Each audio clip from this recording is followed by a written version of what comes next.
Hello friends, आज है 20 अक्टूबर और आज के दिन के जितने भी महत्वपूर्ण करंट अफेयर्स बनेंगे उनके बारे में हम लोग डिटेल से अध्ययन करने वाले हैं। तो दोस्तों आइए हम लोग आज के वीडियो की शुरुआत करते हैं और लेते हैं पहला क्वेश्चन ये है कि भारत के नए लेखा महानियंत्रक के रूप में किसने कार्यभार संभाला है।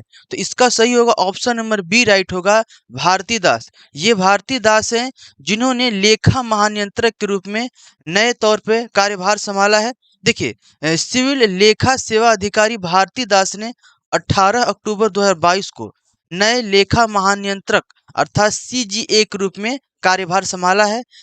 दास जो है सीजीए पद संभालने वाले ये 27वें अधिकारी बन गई हैं। इससे पहले दास ने केंद्रीय प्रत्यक्ष कर बोर्ड के प्रधान मुख्य लेखा नियंत्रक के रूप में भी कार्य कर चुकी हैं।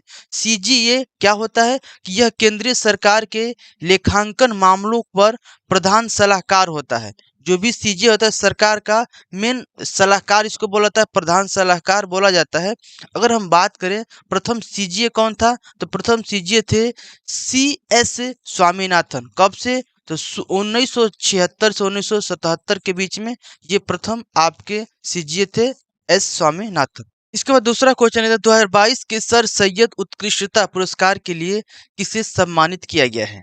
इसका सही होगा ऑप्शन नंबर ए राइट होगा, बारबरा मेटाकाफ। देखिए बारबरा मेटकाफ हैं, ये अमेरिका मूल के हैं जिनको 2022 का सर सैयद उत्कृष्ट पुरस्कार दिया गया है।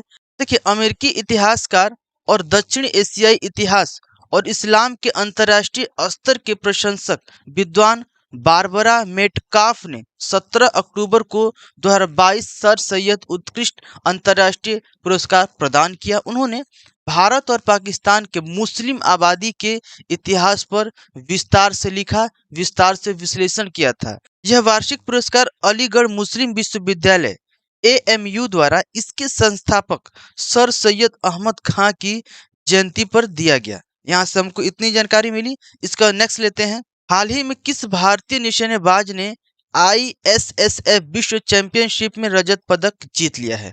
इसका ऑप्शन नंबर सी राइट होगा, ये समीर हैं। समीर ने अभी हाल ही में आईएसएसएफ विश्व चैंपियनशिप में रजत पदक जीता हुआ है।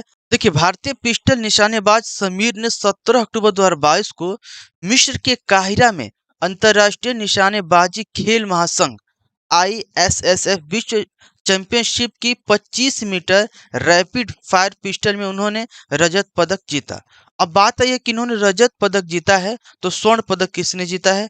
तो दोस्तों देखिए समीर ने रजत पदक जीता, 23 हिट लगाए, वहीं पर 25 हिट लगाकर स्वर्ण पदक जीतने वाले हैं चीन के वांग शिवेन। ध्यान रखिएगा चीन के वांग शिवेन है जिन्होंने इनको हराया और स्वर्ण पदक जीता। देखिए भारत ने मिस्र में चल रही आईएसएसएफ चैंपियनशिप में अब तक कुल 14 पदक जीता है, जिनमें से 5 स्वर्ण पदक, 3 रजत और 6 कांस्य पदक जीता है। इसको भी आप ध्यान में रखें।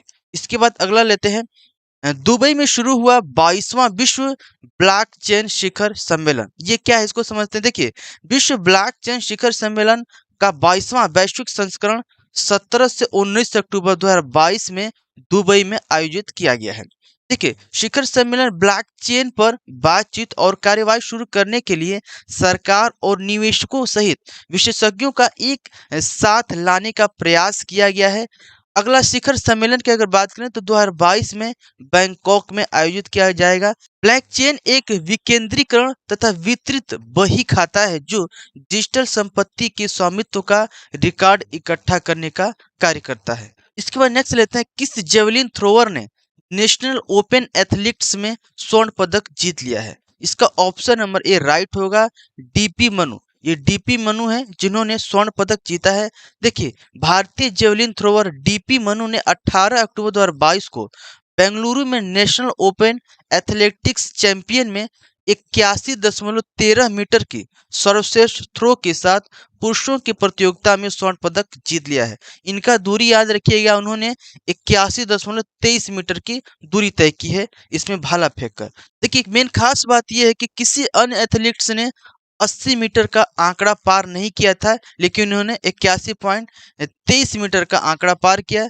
इससे पूर्व चैंपियन रहे रोहित यादव ने 79.80 मीटर की सर्वश्रेष्ठ प्रयास किया, जिसके साथ वो रजत पदक जीत पाए। मनु ने अक्टूबर 2022 में गुजरात में हुए 36वें राष्ट्रीय खेलों में भी स्वर्ण पदक जीता था। तो इसलिए इस आधार पर याद रखिएगा, इम्पोर्टेंट है, क्योंकि अभी भारत में 36वें राष्ट्रीय खेल हुए हैं, उसमें भी इन्होंने स्वर्ण पदक जीता हुआ है। इसके बाद नेक्स्ट लेते हैं, जापान ने निहोंसु के लिए जीआई टैग पाने के लिए आवेदन किया। ये पहली बार ऐसा हुआ दोस्तों कि जापान द्वारा आवेदन किया गया है किसी मादक पदार्थ के लिए। नई दिल्ली में स्थित जापान के दूतावास ने एक मादक पेय नोहिंसु के लिए जीआई टैग की मांग करते हुए एक आवेदन दायर किया है। यह पहली बार ऐसा हुआ कि जापान ने किसी उत्पादन के लिए चेन्नई में जीआई रजिस्ट्री के लिए टैग के लिए क्या किया है, आवेदन किया है। निहोंसु चावल से किण्वित करा कर एक बनाया जाता है पेय पदार्थ, जिसको हम लोग वाइन कह सकते हैं। ये चावल से किण्वित करके बनाया जाता है। सरकार ने हाल ही में अभी मिथिला मखाना को भौगोलिक संकेतिक अर्थात जीआई टैग दिया है, ये भी ध्यान रखिएगा। इसके बाद नेक्स्ट लेते हैं, असम का प्रमुख पर्व कटी बिहू कब से शुरू किया गया है। इसका ऑप्शन नंबर ए राइट होगा, 18 अक्टूबर से कटी बिहू शुरू किया गया है। देखिए, असम में 18 अक्टूबर 2022 को पूरे राज्य में कटी बिहू मनाया गया। देखिए, कटी बिहू क्या है? कटी या कोंगली बिहू फसल कटाई की शुरुआत और धान की फिर से बुआई के उपलक्ष्य में प्रत्येक किसान द्वारा प्रत्येक परिवार में प्रत्येक साल मनाया जाता है। ये दोस्तों असम में ये बहुत प्रमुख पर्व है। ये फसल के कटाई के उपलक्ष्य में या बुआई के उपलक्ष्य में मनाया जाता है। इस अवसर पर असम के लोग अपने घरों के साथ साथ धान के खेतों में दीपक जलाकर अगले मौसम में बेहतरीन फसल की ईश्वर से प्रार्थना करते हैं। इसलिए ये भारत का एक बहुत ही अच्छा ट्रेडिशनल है, संस्कार है, जिसे हम लोग मनाते आ रहे हैं। ये असम में मनाया जाता है। इसके नेक्स्ट लेते हैं दोस्तों, हम आपसे बोले थे कि हम हर एक वीडियो में मैप से रिलेटेड क्वेश्चन लेकर आएंगे और इसमें मैप के माध्यम से हम आपको बताने का प्रयास करेंगे। इसमें बताने वाले हैं आज सिंधु जल संधि 1960 क्या है, इसके बारे में हम लोग जानते हैं। इसके अंतर्गत क्या क्या प्रमुख बातें हैं।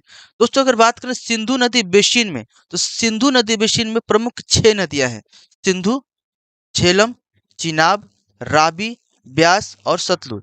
यहाँ आप फिगर के माध्यम से देख सकते हैं, सिंधु नदी है, आपका झेलम, चिनाब, सतलुज, ये नदियां हैं, आपके प्रमुख 6 नदियां हैं सिंधु नदी बेसिन के अंतर्गत। देखिए, सिंधु नदी की सहायक नदियां सिंधु घाटी के उत्तरी भाग से निकलती हैं और कराची के दक्षिणी में विलय हो जाती हैं।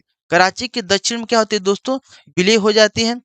3 नदियों रावी, सतलज और ब्यास पूर्वी नदियों का पानी विशेष उपयोग के लिए भारत को आवंटित किया जाता है। ध्यान रखिए कि भारत के लिए प्रमुख कौन कौन सी नदियां उपयोग की जाती हैं।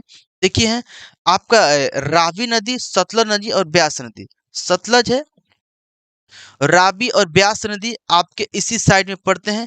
ये भारत के लिए उपयोगी नदियां हैं। इसके बाद पश्चिमी नदियों की बात करें तो सिंधु, झेलम और चिनाब का पानी पाकिस्तान को आवंटित होता है। किसका? सिंधु का, झेलम का और चिनाब का। इनका जो पानी है पाकिस्तान, ये पाकिस्तान का क्षेत्र है, इनको वितरित की जाती है पानी का। संधि की अगर बात करें, इस संधि पर 1960 में हस्ताक्षर किए गए थे और ये संधि भारत और पाकिस्तान के बीच में है। इसको ध्यान रखिएगा। सिंधु जल संधि कब है? तो 1960 पाकिस्तान और भारत के बीच में है। इसके बाद लेते हैं आज का प्रमुख स्टैटिक जीके के अंतर्गत हम लोग जानेंगे दोस्तों आयुष्मान भारत मिशन के बारे में। आयुष्मान भारत डिजिटल मिशन क्या है, इसके बारे में हम लोग जानते हैं। देखिए, प्रधानमंत्री श्री नरेंद्र मोदी ने सितंबर 2021 में आयुष्मान भारत डिजिटल मिशन अर्थात ABMD की शुरुआत की थी। इसको ध्यान रखिए, कब शुरुआत किया गया था? सितंबर 2021 में। इसका प्रमुख उद्देश्य है एकीकृत डिजिटल स्वास्थ्य बुनियादी ढांचे का समर्थन करने के लिए आवश्यक संरचना का विकास करना। इसमें दोस्तों एक कार्ड होता है और कार्ड के माध्यम से अगर आप कहीं भी अपना इलाज कराते हैं तो आपको छूट दी जाती है। देखिए, ABMD के तहत प्रत्येक नागरिक को एक डिजिटल स्वास्थ्य ID मिलती है, जो स्वास्थ्य रिकॉर्ड को डिजिटल के रूप में सुरक्षित रखा जा सकता है। देखिए, अगर इसकी बात करें, इससे कंट्रोलिंग करता है, इसको कार्यान्वित करता है। तो इसको कार्यान्वित करता है राष्ट्रीय स्वास्थ्य प्राधिकरण। इसके द्वारा इसका कार्यान्वित किया जाता है, इसका कंट्रोलिंग किया जाता है। तो दोस्तों हम आशा करेंगे कि आज हमने जो भी प्रमुख क्वेश्चंस लिए हैं आपको बताने का प्रयास किए हैं, आपको अच्छे प्रकार से समझ में आए होंगे। तो दोस्तों आज के वीडियो में बस इतना ही। मिलेंगे कल के नई रोचक घटनाओं के साथ। तब तक के लिए जय हिंद।